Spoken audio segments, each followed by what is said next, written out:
belle collaboration à l'émission Dernière Minute soit celle de Christine, propriétaire de la boutique Verre Essentiel. Christine, une belle collaboration qui débute avec nous.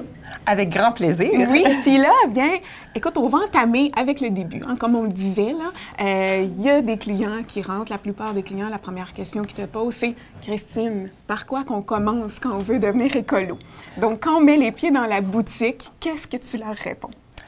La première étape, la plus facile, parce que beaucoup de gens ont pris la résolution en 2019. Oui. Je veux diminuer mes déchets, je veux être plus écolo, mais je ne sais pas par quel bout commencer. Donc, une manière facile, c'est par le vrac. Donc, on garde nos comptants de la maison de tout ce qui lave quelque chose. Donc, on lave le linge, on lave la vaisselle, on se lave les mains, on se lave les cheveux, on lave la toilette, on lave les planchers, on lave les vitres, etc., etc. Wow! On a-tu des tâches? Oui! Et ça fait beaucoup de bouteilles en dessous de l'évier dans la cuisine, justement, qui sont déjà existantes. Donc là, moi, ce que j'encourage les gens, c'est de réutiliser ce plastique-là. Ceux qui n'existent déjà pas, d'aller en acheter d'autres, comme tu me mentionnais un peu plus tôt. Exact, c'est important. Ce qu'on ne pense pas en tant que consommateur, c'est que tout contenant, tout emballage, y compris dans le prix d'achat initial de ce produit-là. Donc, pourquoi? Et ça peut aller de 2 à 5 $ facilement. Wow. Moi, je dis, pourquoi mettre cet emballage-là dans le recyclage? Et on s'entend que le recyclage, il y en a beaucoup à faire. On peut alléger notre bac de recyclage. Et en plus, c'est une valeur monétaire. Cet argent-là qu'on a déjà investi dans une bouteille, on le garde dorénavant et on réutilise ce plastique-là. C'est un petit peu devenir des sauveurs de bouteilles. Totalement, totalement. Et Dieu sait en plus qu'on est envahi par le plastique, on n'arrête pas d'en parler en ce moment. Donc, ça tombe bien avec tout ce qui est annoncé un peu partout dans les médias. Là, les gens prennent conscience qu'il faut recycler et utiliser les choses qu'on a déjà. Donc, quand on arrive avec nos bouteilles ici, on le voit à l'arrière, il y a une panoplie de choses qui s'offrent à nous. Vous en voyez juste quelque peu, là, mais on va faire le tour au cours des 12 prochaines chroniques, puis les gens vont voir qu'on peut passer bien du temps ici. Donc, comment ça se passe une fois qu'on arrive ici au niveau du choix des produits ménagers, comme on le voit aussi bien à l'arrière? Oui, bien, premièrement, en rapportant notre bouteille, la bouteille existante, on la met sur une balance. On va déduire le pot de cet emballage-là. Donc, on peut même apporter sa belle petite pompe en céramique qu'on a dans la salle de bain et qu'on veut remplir de savon à main. Ah, voilà!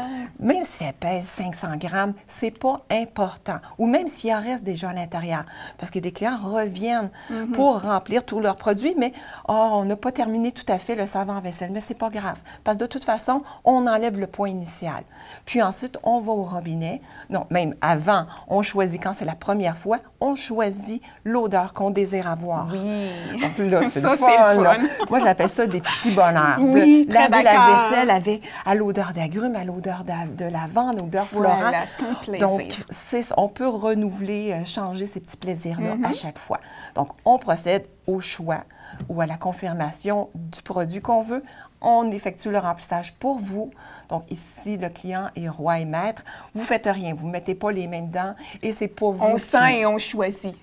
Voilà. Nous, on s'occupe du remplissage. Ensuite, on remet la bouteille sur la balance pour évaluer, pour calculer combien on a mis dans la bouteille.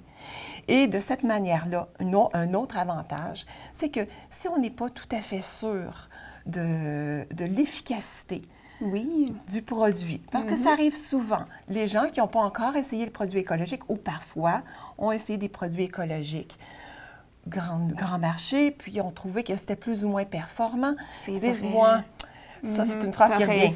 Moi, Christine, ça lave-tu ton savon? Exact. Bien, prenez-en un petit peu. C'est ça l'avantage. Voilà, on peut en mettre juste un petit peu dans la bouteille. On va payer pour cette quantité-là. On va à la maison. On l'utilise, on l'essaye, puis on se rend compte, bien, ça lave. Ça fonctionne. Ça fonctionne! Donc là, on revient et on remplit la bouteille, tout simplement, les fois d'après. Voilà, c'est déjà beaucoup l'apport qu'on apporte en venant avec notre bouteille pour remplir tous nos trucs. D'ailleurs, on en parlait les deux ensemble un peu plus tôt, il y a les fameux grains de café. On peut peut-être terminer en se dirigeant vers ça parce que, bon, c'est bien beau à se dire, à chaque fois qu'on rentre, oui, on sauve la planète, mais c'est vrai parce que tu le calcules, toi, au fil des années, au fil des mois et des semaines. Donc, comment que ça se passe un petit peu de ce côté-là? Parce que c'est quand même intéressant de le mentionner. Surtout d'où ça a commencé. Il y a plusieurs années, j'essayais de conscientiser les gens de sauver ces bouteilles-là. Puis, ils me disaient, ben, qu'est-ce que ça donne? Juste moi qui fais attention à l'environnement, ça compte pas, il y a tellement de monde. Oui, chaque petit geste est important. Et au lieu de faire un câlin à tout le monde, c'est un petit peu intrusif, on ne se connaît pas, ou de donner une tape dans le dos, ça aussi, j'ai eu l'idée, à un moment donné, de calculer ce petit geste-là avec quelque chose de concret. Et j'avais des vieux grains de café chez moi, pas très, très bons, je ne voulais pas les boire. Je me dis, mais qu'est-ce que je pourrais faire avec ça? Et le déclic, c'est arrivé. La réutilisation. Voilà, donc, j'ai trouvé cette symbolique de grains de café pour chaque contenant sauvé. Donc, non consommé. On récupère le plastique qu'on a sauvé de l'armoire à la maison. On a le droit de transférer un grain de café dans le gros bocal Verre Essentiel. Voilà. C'est le bocal de la communauté Verre Essentiel. Et tout au long de l'année, je calcule ces petits gestes-là, qui peuvent sembler anodins, mais qu'ensemble, c'est grandiose. Ah oui, qui ont une grande portée. Oui. En terminant, peux-tu dire le chiffre de l'an passé? Parce que là, on vient d'entamer 2019, donc c'est pas gardé secret. C'est gardé secret jusqu'au 2-3 janvier, le temps que je calcule. J'espère que tu fais ça au mois, Christine, parce que avec le chiffre que tu me dis tantôt, si tu tapes ça à la fin de l'année, c'est beaucoup, là. Bien, je calcule. C'est sûr que le jeu des grains de café, en toute franchise, c'est un encouragement. Ça, c'est un jeu. Donc, c'est pas tout à fait représentatif du vrai nombre de bouteilles. Moi, je calcule plutôt les quantités qui ont été vendues. Je les divise en bouteilles. Voilà. Que si Verre Essentiel n'existait pas ou si les endroits de vrac n'existaient pas, on est obligé d'aller acheter une nouvelle bouteille. Donc, c'est vraiment ça qui est important. Puis l'an passé... L'an passé, c'est 36 000 bouteilles. C'est magnifique. Qui ont été sauvées, qui ont été réutilisées. Wow. Juste la communauté de Verre Essentiel. Alors, on peut s'imaginer qu'est-ce que ça donne quand on va à l'épicerie. Quand on va dans il y a plusieurs commerces qui sont de plus en plus ouverts au vrac. Donc, c'est hyper important. Chaque petit geste est important.